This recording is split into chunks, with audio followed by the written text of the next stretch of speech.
Assalamualaikum warahmatullahi wabarakatuh. Alhamdulillah nahmaduhu wa nasta'inuhu wa nastaghfiruh wa na'udzu billahi min shururi anfusina wa min sayyiati a'malina may yahdihillahu fala mudilla lahu wa may yudlil fala hadiya lahu.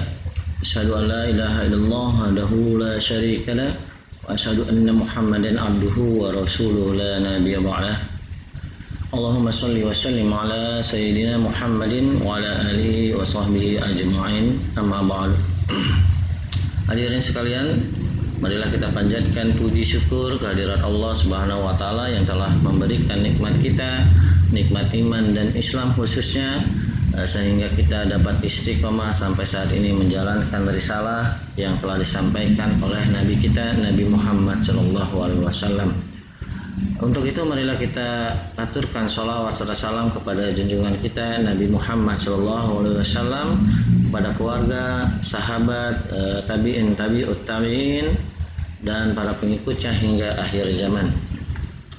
Hadirin sekalian, pada pertemuan kali ini kita akan membahas tentang pengertian dari fikih muamalah. Ya. Fikih, pengertian fikih muamalah. Hadirin sekalian, fikih muamalah adalah aturan-aturan atau hukum Allah Subhanahu wa taala, ya, dan juga Rasulullah SAW yang tercatat di dalam Al-Quran maupun di As-Sunnah, yaitu hadis-hadis Rasulullah SAW yang tentunya ditujukan untuk mengatur kehidupan manusia dalam urusan keduniaan atau urusan yang berkaitan dengan urusan-urusan duniawi, ya, dan sosial kemasyarakatan. Hadirin sekalian, fikih muamalah ini kita akan membahas bagaimana pandangan-pandangan para ulama, bagaimana mereka memberikan definisi atau memberikan arti dari kalimat fikih muamalah. Kalaulah kita mau ambil pengertian fikih muamalah, maka kita harus tinjau dari sisi bahasa maupun sisi istilah, etimologi dan terminologinya, ya. Nah, dalam fikih muamalah ini terdapat dua asal kata, yaitu yang pertama adalah fikih. Yang pertama fikih, yang kedua adalah muamalah. Ini asal kata dari fikih muamalah. Nah, hadirin sekalian, para rekan-rekan mahasiswa, fikih muamalah ini agar dapat kita mendapatkan definisi fikih dan muamalah ini secara jelas, terlebih dahulu kita akan menguraikan sekilas tentang pengertian fikih dan muamalah, ya. Bagaimana fikih secara bahasa atau etimologi, dan bagaimana nanti fikih secara istilah atau terminologi. Ini atau etimologi, ya. Baik, kita akan mulai dengan pengertian fikih terlebih dahulu, yaitu dari bahasa, ya. Fikih menurut atau secara bahasa kita dapat mengambil akarnya dari bahasa Arab. Fikih ini dari bahasa al-fahmu. Ya, al-fahmu. Yang artinya adalah paham. Contoh, ada sebuah pernyataan atau perkataan ya. Pakohtu.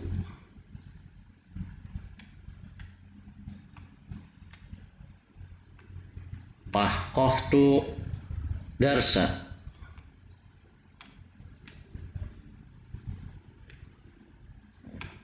Pakohtu darsa. Artinya saya paham pelajaran itu, ya kan? Nah, arti ini antara lain dari kata pahmu atau paham bisa kita ambil arti ini, ya, antara lain sesuai dengan arti fikih dalam salah satu hadis yang diriwayatkan oleh Imam Bukhari, ya, yaitu man yuridillahu rudillaha bihi khairan yufaqihu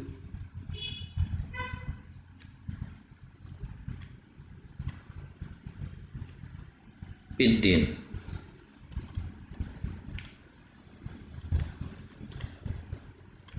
Yang artinya barang siapa yang dikehendaki Allah Subhanahu wa taala menjadi orang yang baik di sisinya, niscaya diberikan kepadanya pemahaman yang mendalam terkait dalam pengetahuan terkait agama. Nah, berarti cocok dengan kata al-fahmu, yaitu cocok dengan pengertian dari hadis Rasulullah Shallallahu Alaihi Wasallam tersebut, ya. Barang siapa yang dikehendaki Allah menjadi orang yang baik di sisinya, ya, niscaya diberikan kepadanya yufaqihu fiddin, ya, kepahaman atau pemahaman yang mendalam dalam pengetahuan agama. Itu pengertian fikih secara etimologi. Lalu bagaimana pengertian fikih sesuai dengan terminologinya atau sesuai dengan istilah, secara istilah. Menurut terminologi, fikih pada mulanya berarti pengetahuan keagamaan yang mencakup seluruh ajaran agama. Ini awalnya pengetahuan keagamaan yang mencakup seluruh ajaran agama.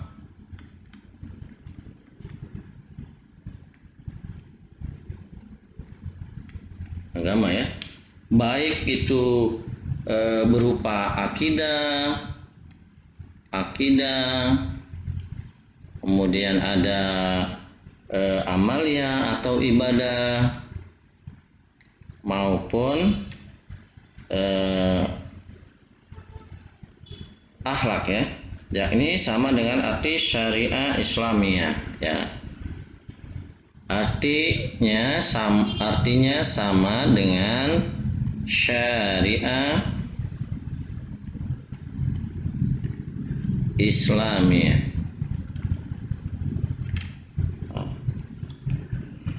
Akan tetapi pada perkembangannya,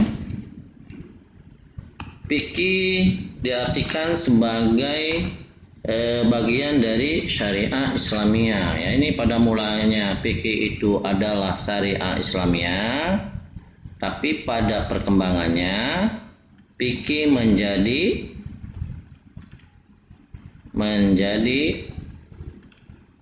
bagian dari syariah Islamiyah. Di video sebelumnya kita sudah mengetahui bahwa syariah Islamiyah atau pokok-pokok ajaran Islamiyah itu ada 3 ya. Ada iman, Islam, dan ihsan. Nah, ada iman, Islam, dan ihsan. Nah, yang bagian Islam itu akan memunculkan ilmu yang disebut dengan ilmu fikih ya. Di mana fikih terbagi menjadi 2, fikih ibadah dan fikih muamalah. Nah, pada awalnya adalah merupakan seluruh ilmu fikih itu artinya seluruh aspek dari syariah Islamiyah yang 3 itu akidah, Islam, dan akhlak. Pada perkembangannya ilmu fikih ini atau fikih itu sendiri menjadi salah satu bagian dari syariah Islamiyah ya, sebagaimana yang kita ketahui di video sebelumnya. Berarti kalaulah fikih menjadi bagian dari syariah Islamiyah, berarti fikih adalah pengetahuan tentang hukum syariah Islamiyah yang berkaitan dengan, berarti kalau dia bagian dari syariah Islamiyah berarti dia merupakan pengetahuan atau ilmu atau hukum syariah Islamiyah ya, yang berkaitan dengan perbuatan manusia, yang berkaitan dengan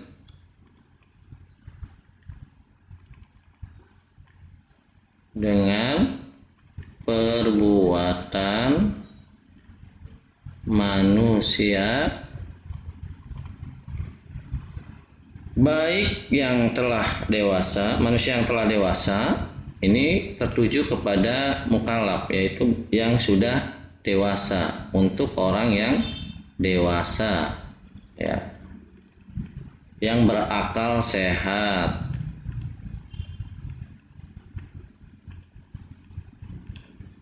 Ya.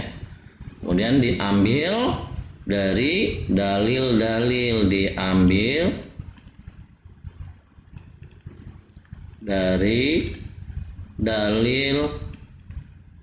dalil yang terperinci. Ini pengertian dari fikih secara terminologi. Pada awalnya merupakan seluruh hukum dari syariah Islamiyah disebut fikih ya. Ini pada awalnya, tapi menurut kemudian berkembang, dalam perkembangannya tersebut fikih hanya menjadi bagian dari syariah Islamiyah, yaitu di bagian ibadah dan muamalah yang masuk ke dalam kategori Islam ya. Kan ada iman, ada Islam, ada ihsan.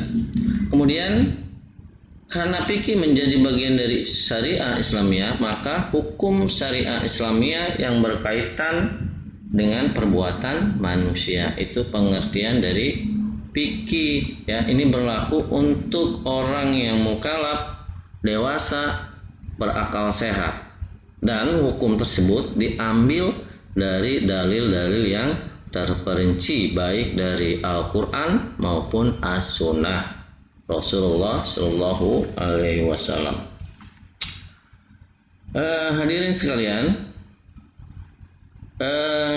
sebenarnya masih banyak ya definisi fikih lainnya yang dikemukakan oleh kalangan para ulama ya, baik yang salaf maupun yang khalaf ya. Ada yang mendefinisikannya sebagai fikih itu sebagai himpunan atau kumpulan dalil yang mendasari ketentuan hukum Islam.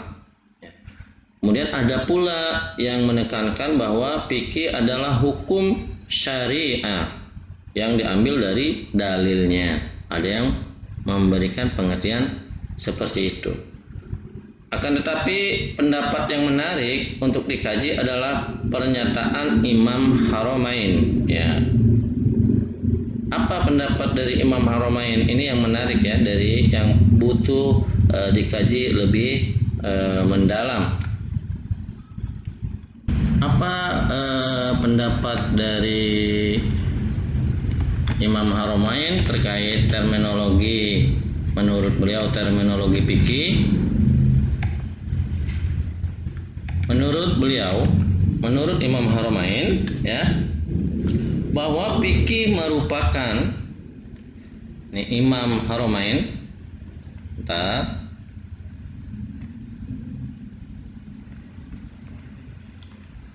ini pendapat Imam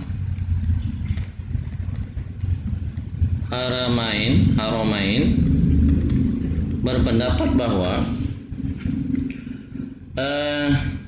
fikih merupakan pengetahuan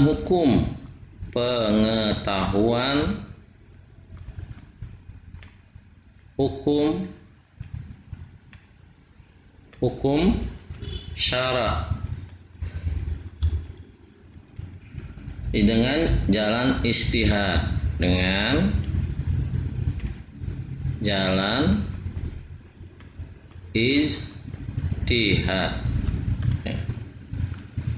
Demikian pula pendapat Al-Amidi, ya, bahwa yang dimaksud dengan pengetahuan hukum dalam fikih adalah melalui kajian dan penalaran, ya. Menurut Imam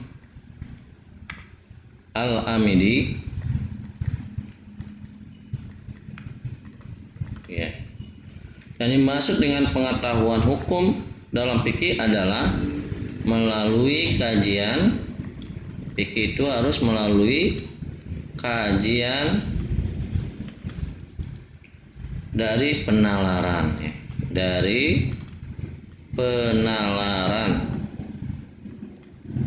Baik nazar dan ijtihad. Nah, pengetahuan hukum yang tidak melalui ijtihad kajian tetapi bersifat doruri seperti sholat 5 waktu wajib, zina, haram, dan masalah-masalah qot'i atau masalah-masalah yang sudah diyakini kebenarannya dengan mutlak, tidak termasuk dengan fikih, ya. Itu menurut Imam Haramain. Nah, ini terdapat dalam kitab Syarah Al-Waraqat fi Usul Al-Fiqh, ya. Imam Haramain dan Imam Al-Amidi mengartikan bahwa fikih merupakan pengetahuan hukum syara atau hukum syara dengan jalan ijtihad. Demikian pula pendapat Al-Amidi, ya, bahwa yang dimaksud dengan pengetahuan hukum syara dengan jalan ijtihad tersebut itu adalah melalui kajian, ya, dari penalaran, ya, dengan nazar dan ijtihad, ya. Pengetahuan hukum yang tidak melalui ijtihad atau kajian, kata Syekh Jalaluddin Al-Mahaili pada kitab Syarah Al-Waraqat fi Usul Al-Fiqh mengatakan bahwa pengetahuan hukum yang tidak melalui ijtihad tetapi bersifat doruri seperti sholat 5 waktu, ya, bahwa sholat 5 waktu itu wajib, bahwa zina itu haram, dan masalah-masalah qot'i, yaitu masalah-masalah yang lainnya yang diyakini kebenaran dan itu sudah mutlak kebenarannya, itu tidak termasuk dalam ranah fikih, ya. Nah, hal ini menunjukkan bahwa fikih bersifat ijtihadi, ya. Oke, fikih berarti bersifat ijtihadi,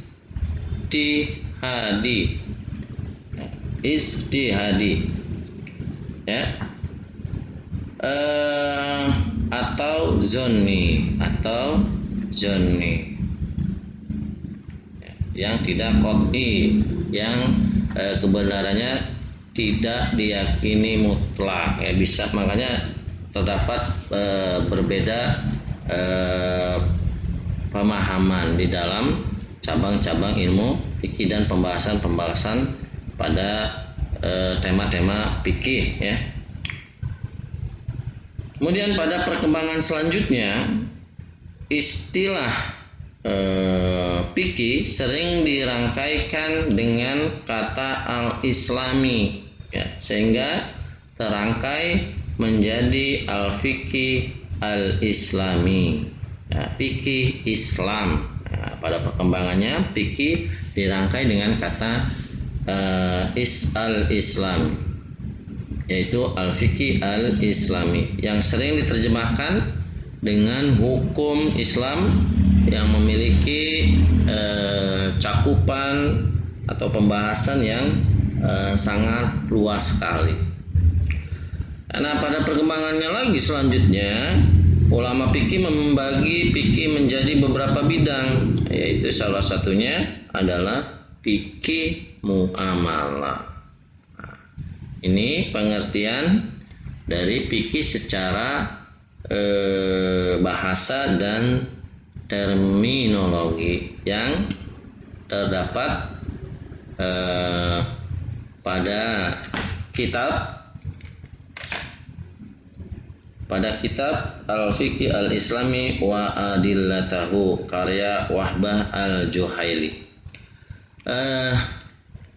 Demikian, ya, pengertian fikih baik menurut bahasa maupun menurut atau secara istilah atau terminologi, ya, baik terminologi secara bahasa maupun secara terminologi atau istilah. Selanjutnya kita akan membahas tentang pengertian, ya, muamalah. Apa sih itu muamalah, ya? Nah, fikih muamalah, ya, bagian muamalah ini dibagi menjadi dua pengertiannya, ya. Ada pengertian secara bahasa atau etimologi. Kata muamalah ini berasal dari kata bahasa Arab, yaitu al-mu'amalah.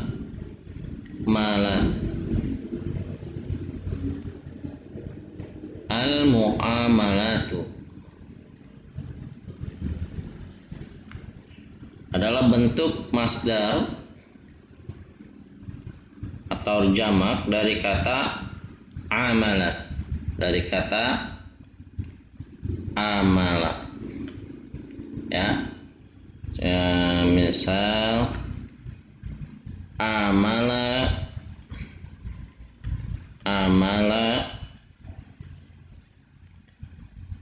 yu'amilu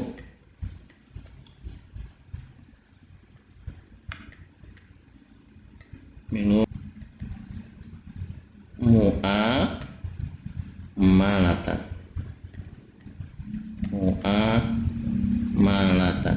ya. Menurut etimologi kata muamalah ini itu al-muamalatan adalah bentuk masdar atau jamak dari amala, ya, yaitu amala yu'amilu muamalatan. Nah, yang wajarnya adalah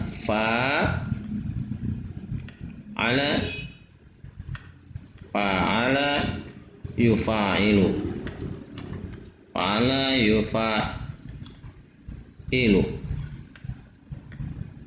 yufa'ilu mufa'alatan,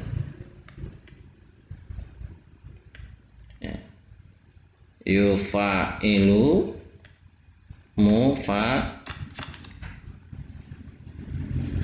ya, fa'ala yufa'ilu mufa'alatan, yang artinya nih saling bertindak,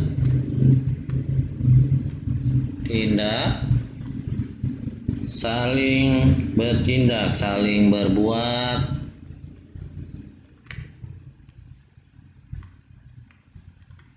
dan saling beramal.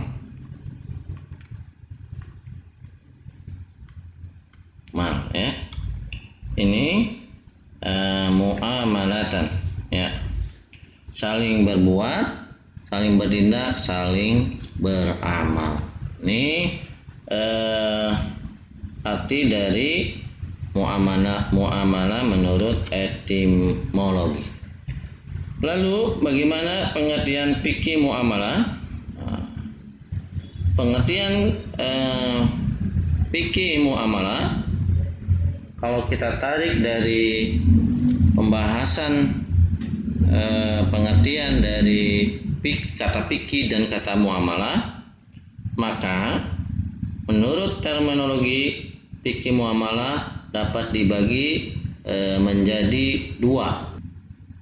Dapat dibagi menjadi dua bagian, ya. Fikih muamalah dapat dibagi menjadi dua bagian.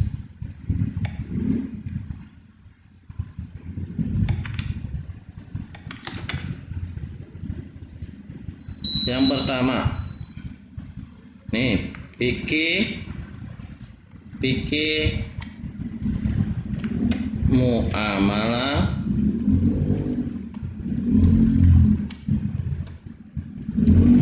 dibagi menjadi dua, ya.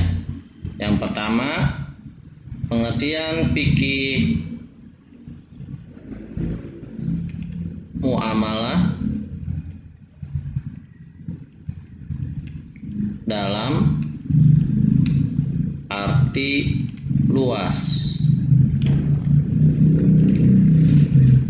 Kemudian ada fikih muamalah dalam arti sempit. Fikih muamalah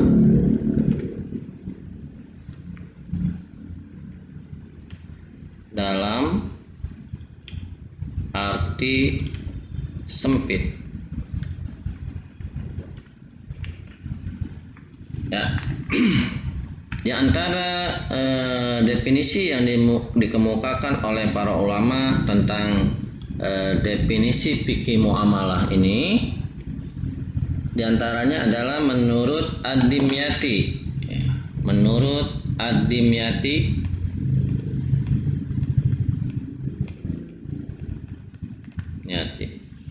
ini terdapat pada kitab I'ana at-Thalibin, ya. Menurut Ad-Dimyati, fikih muamalah adalah aktivitas untuk menghasilkan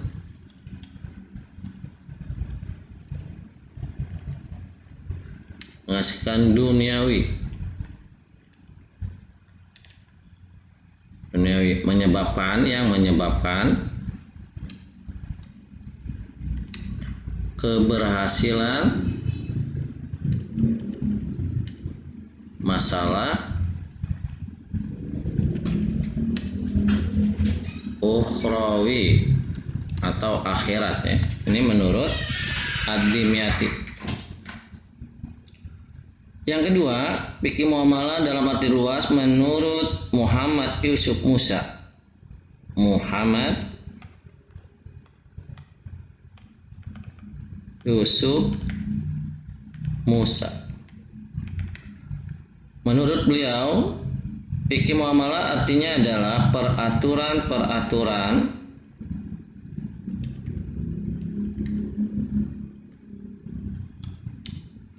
Allah yang diikuti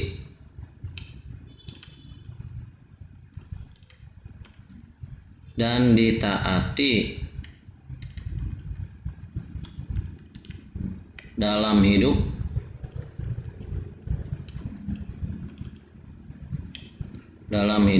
bermasyarakat.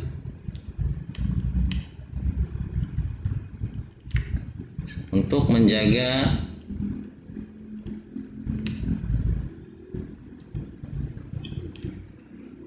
menjaga kepentingan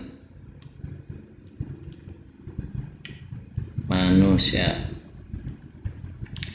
Ya, ini menurut dua ulama, ya, fikih muamalah dalam arti luas. Nah, dari dua pengertian ini, dari dua pengertian yang menurut Ad-Dimyati dan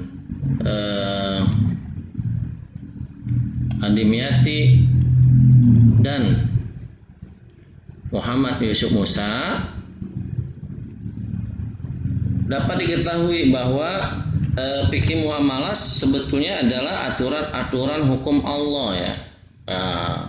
Fikih muamalah ini asalnya adalah, bukan asalnya, pokok permasalahannya adalah aturan-aturan hukum yang ditentukan oleh Allah Subhanahu wa taala ya, yang ditujukan untuk mengatur kehidupan manusia dalam urusan keduniaan atau urusan yang berkaitan dengan urusan duniawi ya, dan tentunya sosial kemasyarakatan. Jadi aturannya dari Allah Subhanahu wa taala ya, hukum-hukumnya untuk manusia dengan tujuan untuk menjaga kepentingan manusia yang tentunya berdampak kepada kehidupannya nanti di akhirat atau ukhrawi ya, keberhasilan masalah di akhirat nanti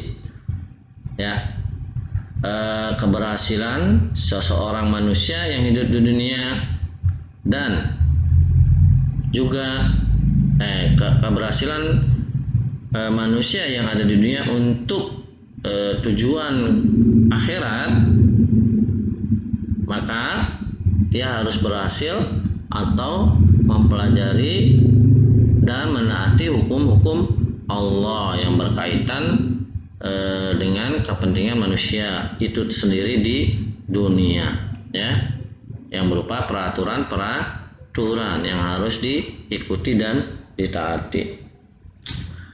Berarti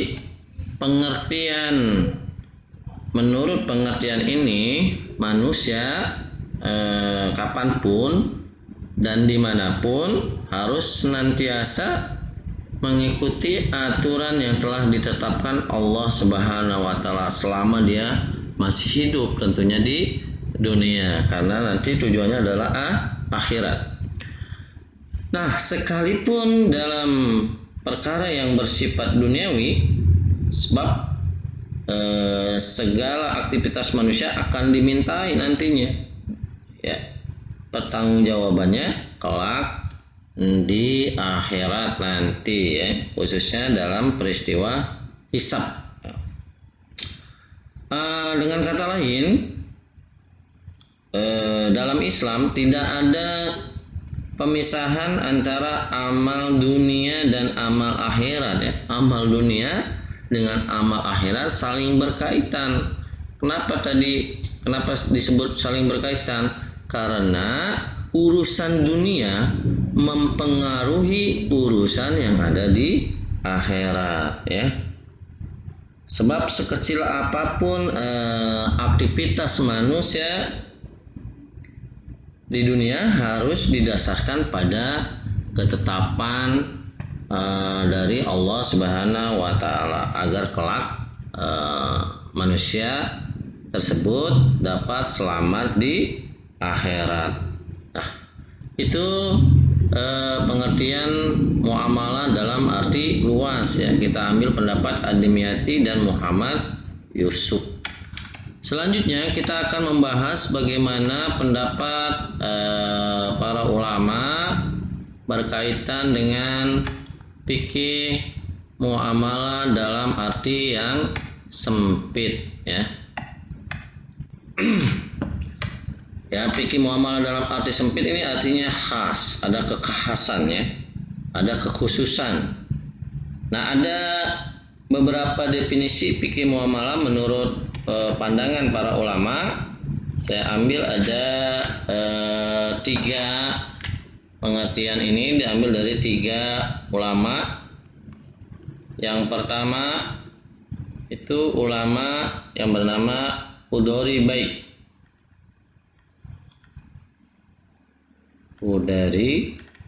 Baik ya.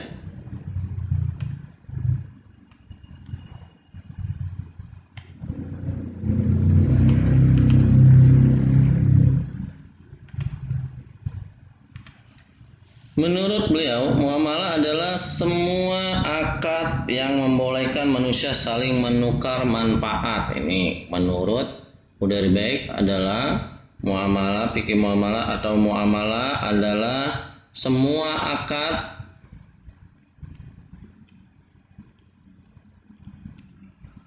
yang membolehkan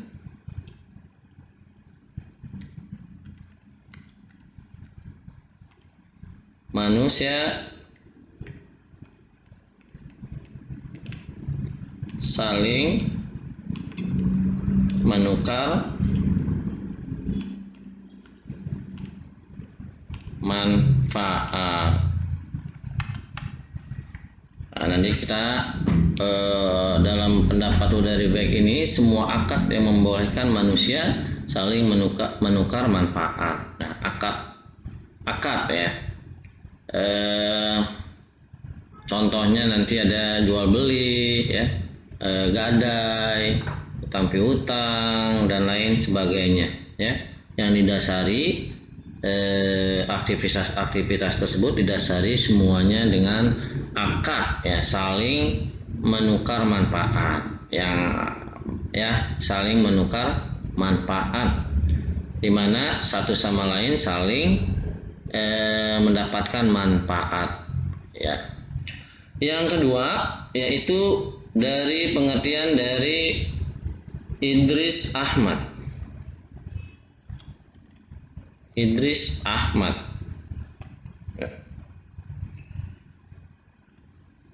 Menurut beliau, muamalah adalah aturan Allah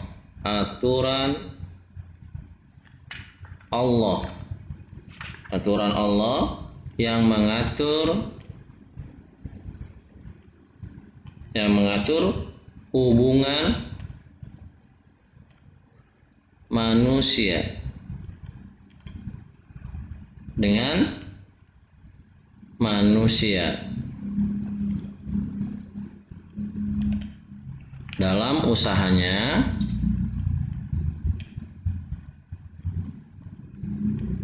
untuk mendapatkan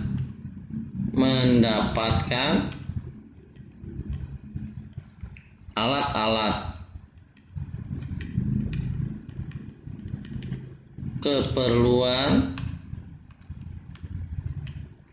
keperluan jasmaninya dengan cara yang baik. Keperluan jasmaninya dengan cara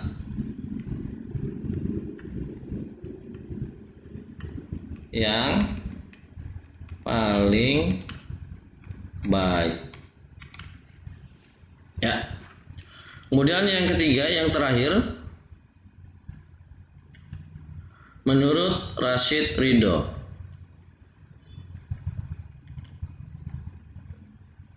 apa itu fikih muamalah? Muamalah adalah tukar menukar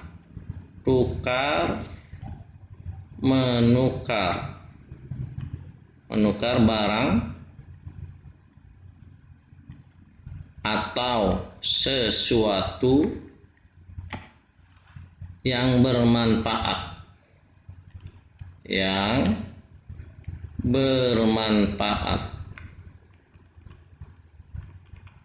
dengan cara-cara yang telah ditentukan. Tentunya dengan cara-cara yang ditentukan oleh hukum syara atau hukum fikih yang telah ditentukan. Hadirin sekalian, rekan-rekan mahasiswa, kalaulah ketiga definisi itu menurut Mudari Baik, Idris Ahmad dan Rashid Ridho, kalaulah ditelaah secara seksama, fikih muamalah dalam arti sempit ini menekankan keharusan untuk mentaati aturan-aturan Allah yang telah ditetapkan ya, untuk mengatur hubungan antara manusia dengan manusia lainnya ya. Nah, dengan cara apa ya mengatur hubungan antara manusia dengan cara apa? Dengan cara memperoleh, mengatur, mengelola dan mengembangkan mal atau harta benda manusia tersebut. Akan tetapi menurut pengertian muamalah tersebut, fikih muamalah tidak mencakup berbagai hal yang berkaitan dengan harta. Ya. Tidak mencakup berbagai hal yang berkaitan dengan harta, seperti cara mengatur tirka atau harta waris. Harta waris ini telah diatur dalam disiplin ilmu tersendiri, yaitu dalam fikih mawaris namanya. Nah, berarti muamalah ini secara sempit tidak mengatur hubungan manusia dengan manusia yang berkaitan dengan harta, ya. Tidak mencakup berbagai hal, ya, tidak semuanya. Berbagai hal yang berkaitan dengan harta, seperti cara mengatur tirka atau harta waris, ya.